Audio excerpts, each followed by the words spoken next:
I woke up in a bathtub full of ice with no idea what had happened to me over the last 12 hours.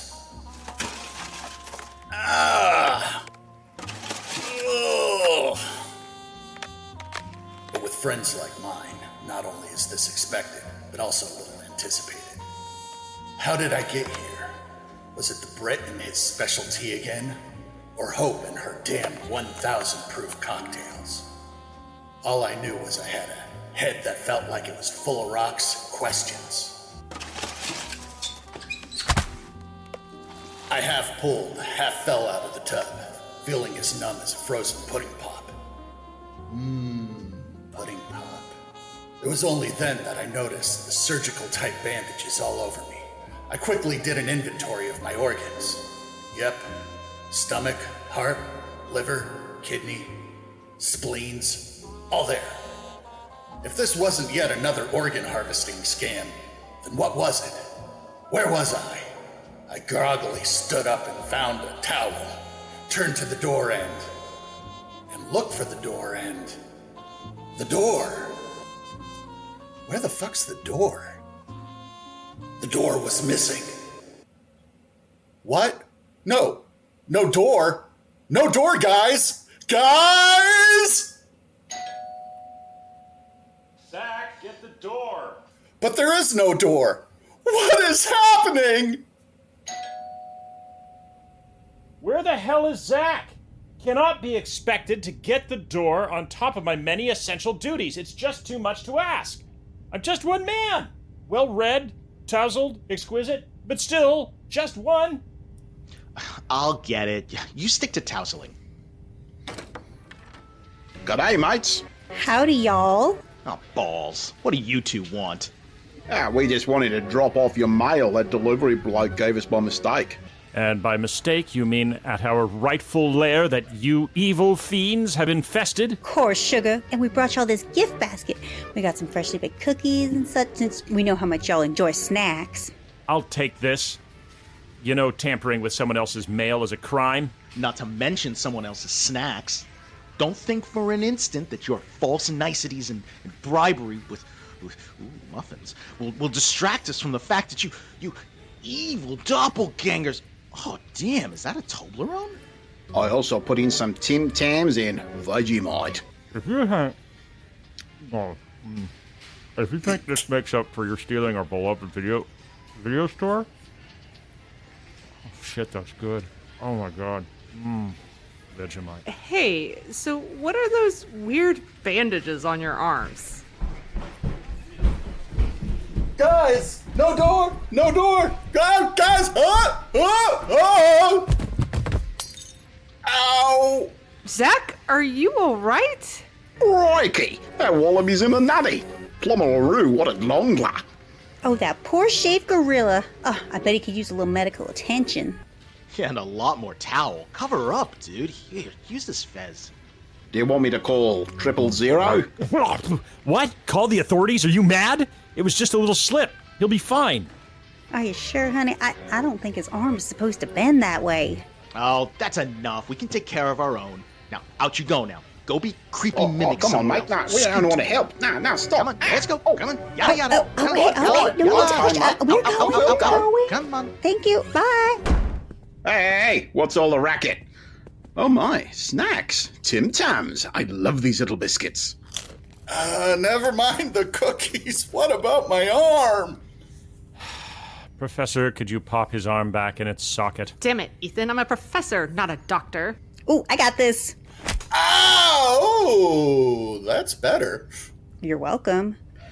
Oh, could someone tell me what the hell is going on here so I can summarize this at high speed later? I don't know. I just woke up this morning with these bandages. The bathroom door is just gone. And now those evil usses are all over us? I don't remember anything. But whenever I don't remember anything, do you know what that does remind me of? You don't mean? God, Yes! It all points to 1998's sci-fi noir classic Dark City. No, that's not what I was thinking at all. You guys, I think we should get him to an actual doctor. No. In this economy? No time. We must conclave. This time, we're going dark.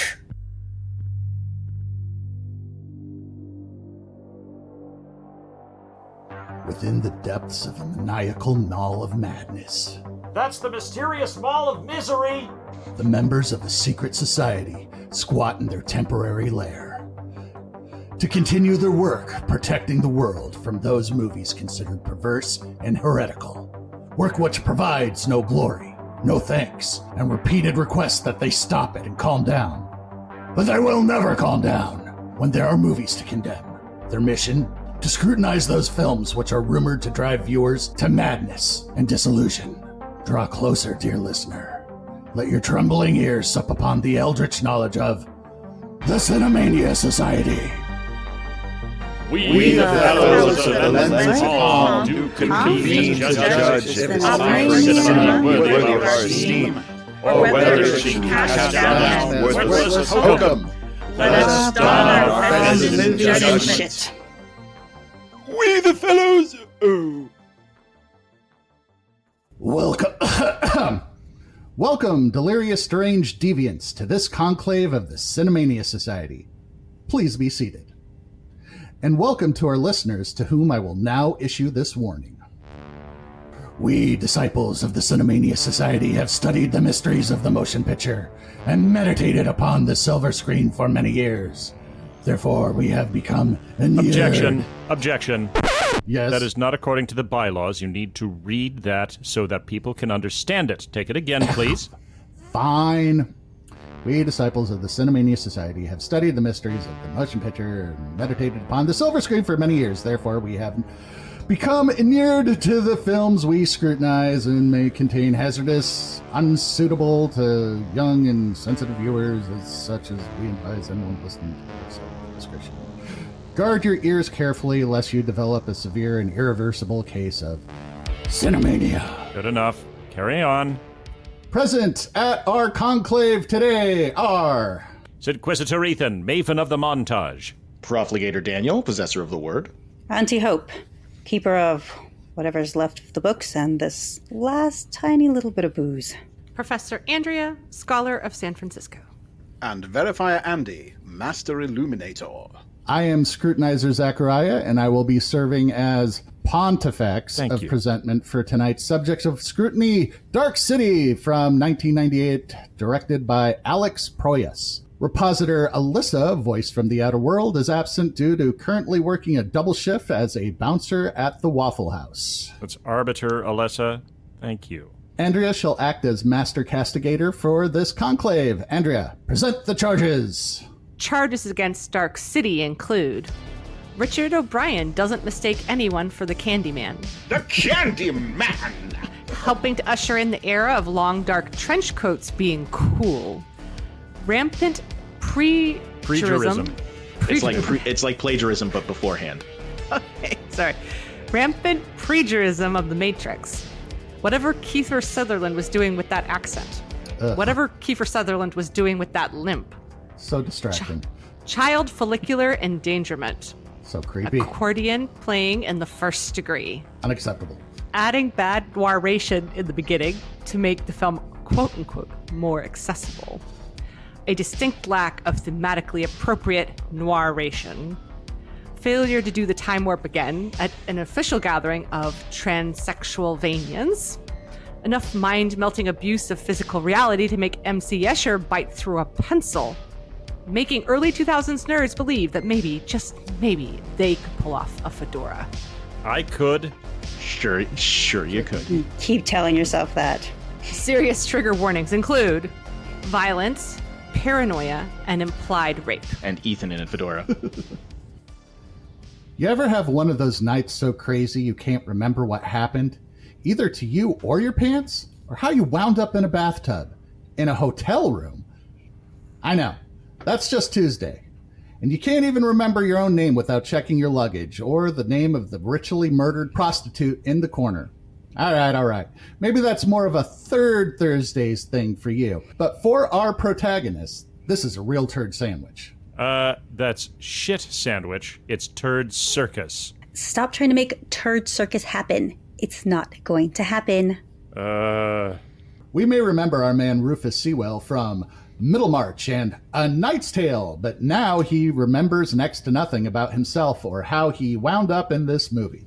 Lucky for him, the director, the writer, or maybe some sympathetic set dresser has left out a bunch of clues just to put dramatic close-ups. A monogrammed suitcase, an acrobatic goldfish, a weird broken syringe straight out of Naked Lunch, Rufus's extremely taut ass, a bloody knife, a flashback-inducing postcard of a beach house. And just in case none of those clearly important random objects explained anything to you, suddenly the phone rings. It's Kiefer Sutherland doing his best impression of William Shatner doing an impression of Sigmund Freud. He drops more useful information like botched experiment and erased memory, and probably the most useful, get the hell out! They're coming for you right now! And the hell out he gets, right before three guys step out of the Matrix and into the hallway Rufus just vacated. Up. The Matrix didn't exist yet. This movie is from a pre-Matrix Earth. They look like the most popular mole rats from the Boomer Bap Goth Pimp Convention, decked out in fedoras and floor-length black trench coats with fancy fur collars and such. Now this is where it gets weird. This is where it gets weird? Yeah, because when the clocks start up again, everybody wakes up. Wait, back it up. When did the clock stop? Okay, backing it up. The surreal neo-noir classic Dark City opens on a surreal version of a classic neo-noir type skyline. Oh, and let me guess. It's dark? Yes! How did you know that? And how did you know that in this city, time freezes at the stroke of midnight? Point of order, she never said anything of the sort. But Dr. Kiefer showed us before we even get to the title card. Oh, for the love of God. Please just jump back forwards. Sure thing.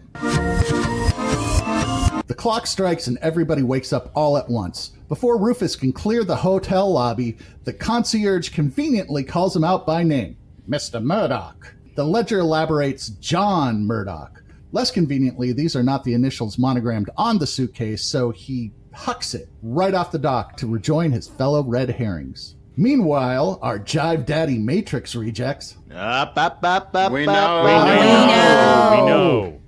I'm just bupping. Anyways, these guys would very much like to know where John, let's call him John, might have gotten off to. They seem especially interested in the weird broken syringe, speak a very odd form of Swahili that only uses the clicks, and are led by Riff Raff from Rocky Horror. So we now know that they are actually not agents from the Matrix at all, but they are sweet transvestites from transsexual Transylvania, dressed up like they think agents of the Matrix would if they existed yet. Since the concierge doesn't know anything useful, Riff Raff puts him to sleep, just like everybody was before. Y'all got that? No, but we're following. Good, because now is when it gets confusing. Before we forgot that this film was noir, we are treated to a lounge singer, Jennifer Connelly, poured into a body-hugging flapper-style dress. After her show, she's called away to meet her husband's psychiatrist, as one does, Dr. Schraber. Surprise, it's the same skeevy, vaguely European mouth breather who creeped on John over the phone. Did you know Kiefer was her husband's psychiatrist? That's okay. Neither did she. He kicks off this healthy, trust-based therapeutic relationship by violating HIPAA, telling her that her husband is nuts, lost his memory, and she needs to call him if her husband turns up. Sure, buddy. Checks out. Dr. Schraber Sutherland is not the only one on the case of the missing exposition, because here comes the mournful, hard-bitten Detective Dagwood Bumstead, fresh off his gig on the comic strip Blondie. The kind of sharp-eyed, relentless investigator who could spot an untied gum shoelace at 20 paces. He keeps looking for whoever keeps ritually murdering all these prostitutes, and he plays the accordion. Such dark, very city, noir. Wow. Everyone is after John, but all John is after is his wallet. It's trapped at one of those old-timey automat joints, behind a little vending machine door. It refuses to open for him until John discovers he has air-wobbling magic powers. This is new. Are you sure? You didn't forget something from earlier. Again? Nope. Wait. No, you didn't forget, or no, you're not sure? No idea. Just like Detective Bumstead. Yeah, can we all take a moment to snicker at that name again? It's a great name. Thank you. You said bum. Isn't Dagwood a sandwich? Yeah, named after the comic character. Detective Bumstead would be making a lot more progress on this case if he wasn't giving his partner Walensky the heebie-jeebies, and if something didn't keep swapping out the extras playing his witnesses. Because now the concierge is an entirely different dude, but with the same dialogue. No one seems to have noticed this recasting except Walensky, who bursts back into the crime scene with his usual paranoid rantings you know and love.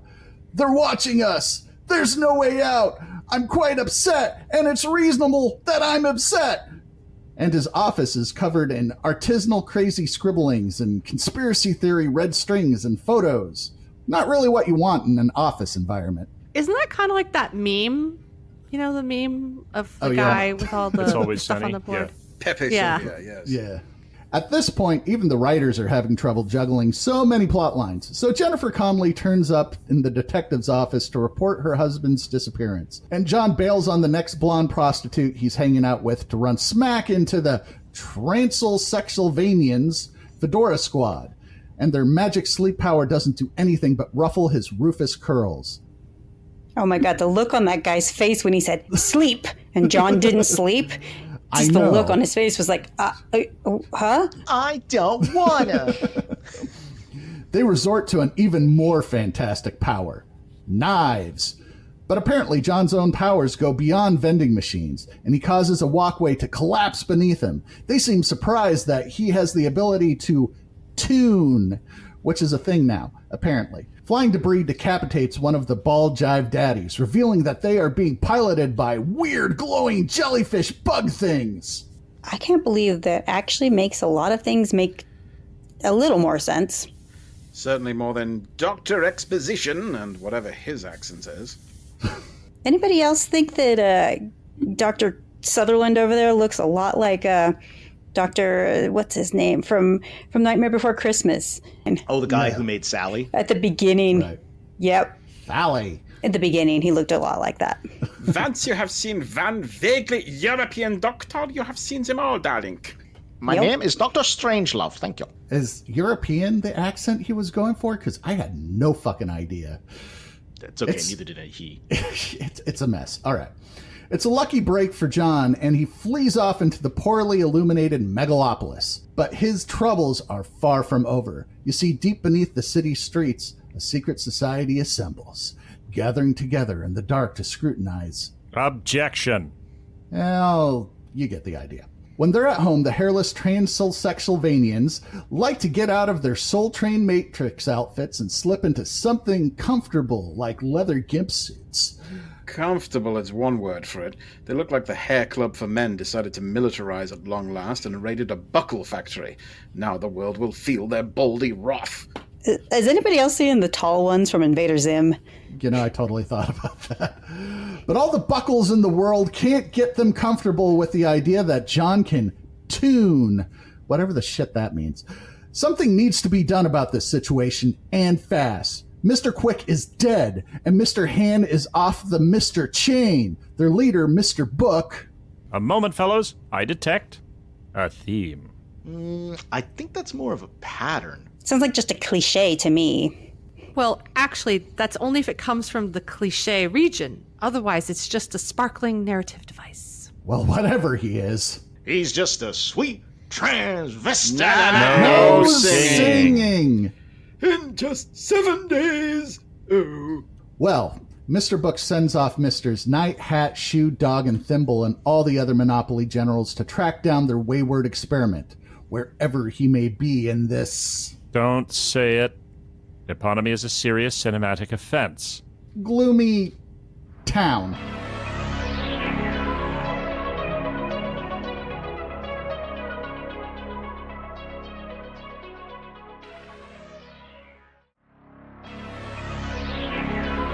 So, you just woke up in this bathtub full of ice without any memory of how you got there, and you're worried about the missing bathroom door. Hey, look, I have been in the secret society biz a while now. I have been drugged, defenestrated, tied up, blown up, shot at, possessed by ghosts, had a rock off against death. And you know what got me through all of that? It was one thing and one thing only. And what was that one thing? Knowing my door situation. He's got a point there. Yeah, I guess. That's true. In our defense, thing that you he's did fixated on. defenestrate yourself. It wasn't auto-defenestration. But, okay. But there is a door. How do you think we all walked in here? That may be a doorway, but if you can't close it, it's no door. Well, it sounds like we have a mystery on our hands. Think, man. You must remember something. I remember the food court in darkness, the mall swirling and shifting, walls moving all on their own without rhyme or reason, being shuffled like a deck of cards, and in the middle of it all, the video store. And inside the store, the evil us's. That sounds more like the plot of the movie. I knew it. I knew they were involved somehow. I bet the clue to their diabolical plot is at the bottom of this bag of Tim Tams. Have at thee, biscuits of ill repute. Oh, there's no more Tim Tams. Yeah, way to detect the bottom of some biscuit wrappers, Sherlock. Why don't we get on with the conclave? Maybe that'll shake something loose. I think you all have a lot. Plenty shaken loose already. Things were pretty noir before, but now they're getting super noir. So much more noir than before. Bumstead and Mrs. Murdoch are cruising in his old-school automobile around the streets of this gloomy municipality, and they're having a suitably noir-esque conversation. There's a real possibility that John Murdoch is the serial killer Bumstead is looking for. And hey, maybe there's a perfectly reasonable explanation for all this. Right? This city, man. It's like some kind of a really nocturnal population center. Mrs. Murdoch heads home, and guess who's there waiting for her? It's her beloved John. It's a bit of a rough homecoming, though. She thinks he's walked out on her because she had an affair. Maybe done a little hooker killing on the side, and he's all like, I kind of don't even know who you are, lady. If I came home and Jennifer Connelly insisted she was my wife, I mean, I'd just go with it, you know? Yeah. Wouldn't we all? I mean, honestly, if I came home and I was married to Rufus Sewell's ass, like, I'd go with that too. Either one. Or both, or all, you know. It's a very pretty Consenting cast, adults yes. and such.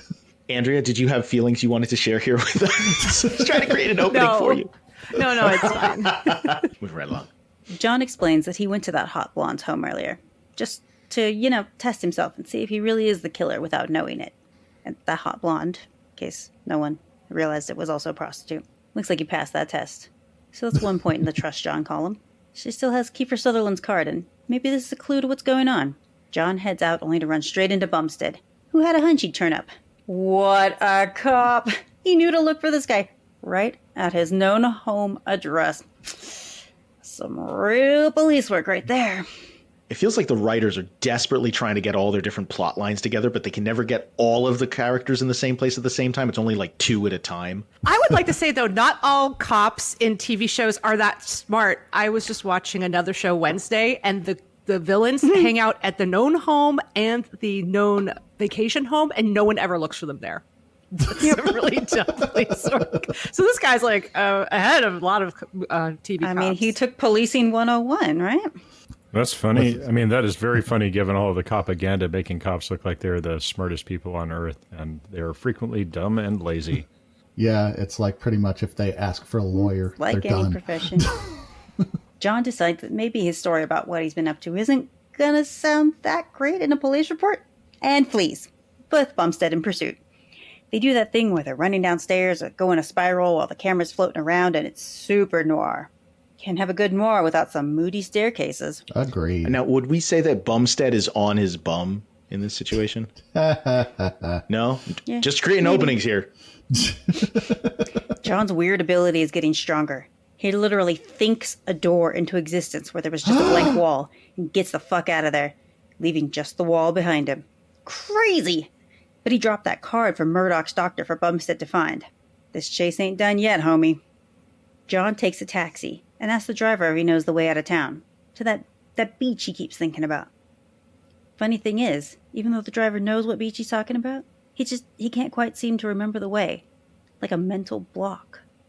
How strange. Both John and Bumstead have the same idea of visiting Kiefer Sutherland, and Bumstead gets there first. John overhears the good doctor giving him the brush off with a sick burn about how he must be quite a lonely man, being all consumed with the details and crimes and whatnot. Ouch. Once Bumstead leaves and goes to think about his life, the doctor heads to a public bath to have a little swimmy swim in one of those old-fashioned bathing romper suit things. Okay, I mean, I guess at least we didn't have to see Kiefer Sutherland's nipples. This charming scene of a midnight splishy splash is sadly interrupted by the Baldy Brigade, led again by Richard O'Brien. They aren't happy that he hasn't been checking in. His work has been slipping, and they have the broken syringe from Murdoch's hotel room as proof. The doctor was supposed to do something called imprinting on John with it, but apparently he muffed the job up. The imprinting was not completed, which is why John's memory is all fragmented up. The Baldy boys have a plan. They want the doctor to prepare a new copy of the memories John was supposed to be imprinted with, for some nefarious reason. I love how the doctor is like, in the very beginning when he calls John to warn him, he's like, there, you've lost your memory because of a botched experiment. Not that I was the one who botched it or anything like that, no. Not that you woke up mid-imprintation and whacked the syringe out of my hand. Pass the buck. No, just use the passive voice, right? Mistakes were made. Syringes were dropped. Mission accomplished. Do evil doctors have malpractice insurance? There's no malpractice insurance in Dark City. They have malevolent practice insurance. However, John followed the doctor and witnessed this exchange from his hiding place. He decides it's time to start making some little plans of his own and keeps following the doctor around. Meanwhile, Bumstead goes to check on Walensky, the ex-detective driven mad by this case.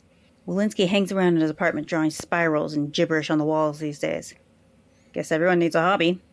Seems that while he was working the case, Walensky started to realize a few things. Like how his memories seem a little vague and fuzzy all the time, and how there appears to be no actual route out of the city at all. Oh, you mean just like Washington, D.C.? In fact, he's starting to think that this whole place is some kind of sick joke being played on everyone. The whole unbrightened, census-defined zone is a twisted lie. Oh, you mean just like Washington, D.C.? It's enough to make anyone a little unhinged.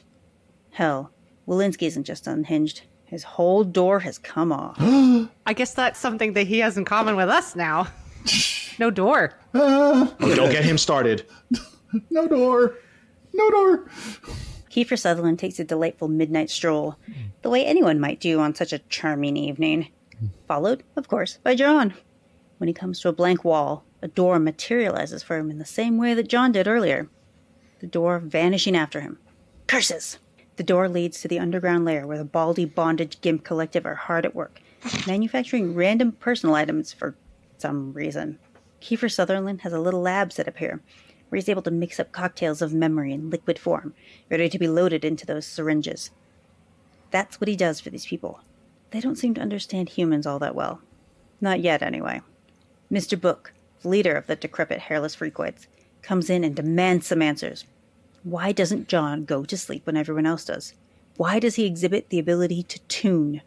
Perhaps he's a step on the evolutionary ladder, the doctor wonders, misrepresenting both evolution and ladders.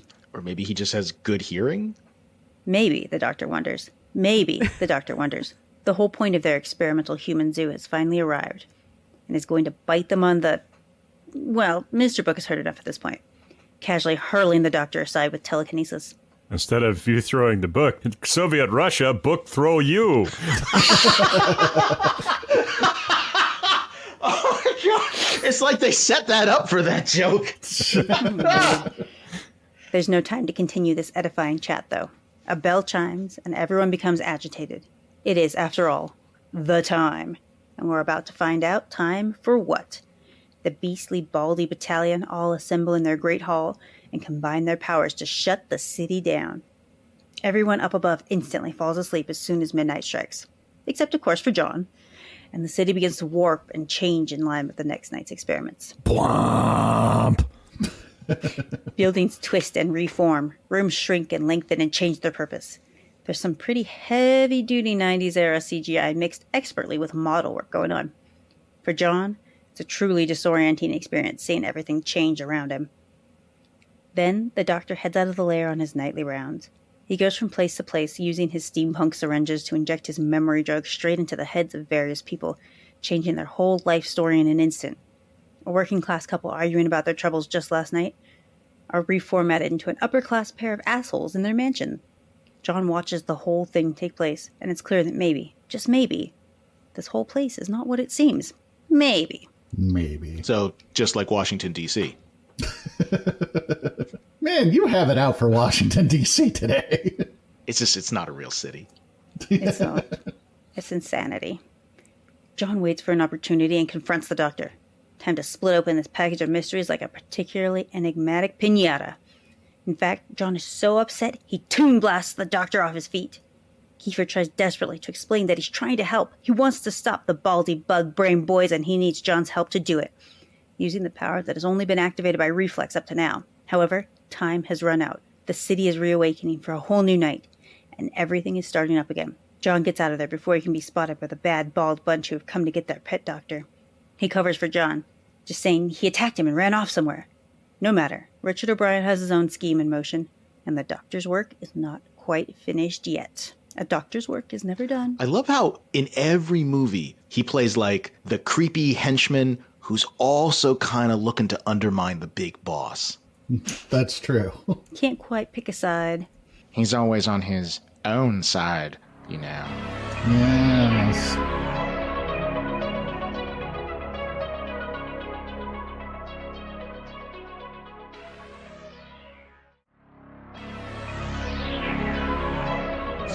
Even if our doppelgangers are involved, that doesn't mean it's nefarious. Hey, they're not called evil us's, trademark pending, for nothing. And let's not forget they had the same strange bandages as on our own brother Zacharia. Spotted them with my keen senses of scrutinization when they dropped off that basket of snacks. Hey, scrutinization is my job. Well, you were indisposed at the time. It was just backup scrutinizery. It seems a little thin. If it were a movie, it would be the 1938 classic The Thin Man. If it were a book, it'd be the 1984 horror novel by Richard Bachman, a.k.a. Stephen King, Thinner. If it were a snack, it would be Nabisco's 1947 culinary creation, The Wheat Thin. Overruled. I never want to hear the name of that product ever again. It got used as a nickname in childhood mockery. Ethan, Wheat Thin, something like a cracker but more like a nerd. Anyhow, moving on, I get the sense that you all think it's thin? But it's all we got. Hey, where did all these mannequins and unpleasantly stylish clubwear come from? And what happened to all of Sensei Steve's ballistic dummies? Blast! They were here when we went with Scrutinizer Zacharia to assess the scene of the crime. Hey, don't look at me. I didn't do it. How would you even remember if you did? Sensei Steve is going to be so pissed, and then we are going to be so homeless. We could always go back to what's left of the bookstore. I don't know about that. It's too close to those. Look at the way they're posed. This looks like Brother Methuselah's kind of depravity, and I know my depravities. Yeah, you do. But I was with you the whole time. A likely excuse. Now out with it. What really happened here? I don't know. Another likely excuse. Don't make me fire up my resonator. Oh, God, please, no. Perhaps these giant robotic footprints are a clue. You leave the scrutinizement to the professionals. So now what? If our so-called guardian still can't remember anything, what, go spy on the evil us's? Excellent plan. Away! Fuck. Off we go! Off we go into Why? the blood. Why do I suggest anything ever? The Cinemania Society was written, produced, and performed by Daniel Scribner, Andy Slack, Zacharia Berks, Hope Bravo, Andrea Palladino, and Ethan Ireland. Editing and sound design by Ethan Ireland. Music by Carl Casey at Whiteback Audio. Incidental music and sound effects courtesy of Epidemic Sound. The Cinemania Society is a work of fiction. Unless otherwise indicated, all names, characters, businesses, places, and events and incidents appearing in the audio play are either the product of the author's imagination or used in a fictitious manner. Any resemblance to actual persons, living or dead, or actual events is purely coincidental and or part of the work of parody. that should not be construed as making statements or allegations of actual fact. All celebrity voices are impersonated, sometimes poorly, unless otherwise stated. The Cinemania Society is available on social media. You can reach us on Facebook, Instagram, or Blue Sky, our Reddit feed, or on r/the Cinemania Society, or just email us at thecinemaniasociety@gmail.com. You, yes, you listening right now, please take a second to drop us a line, because not only are we dying for an excuse to do a listener mail episode, we genuinely would love to hear from you.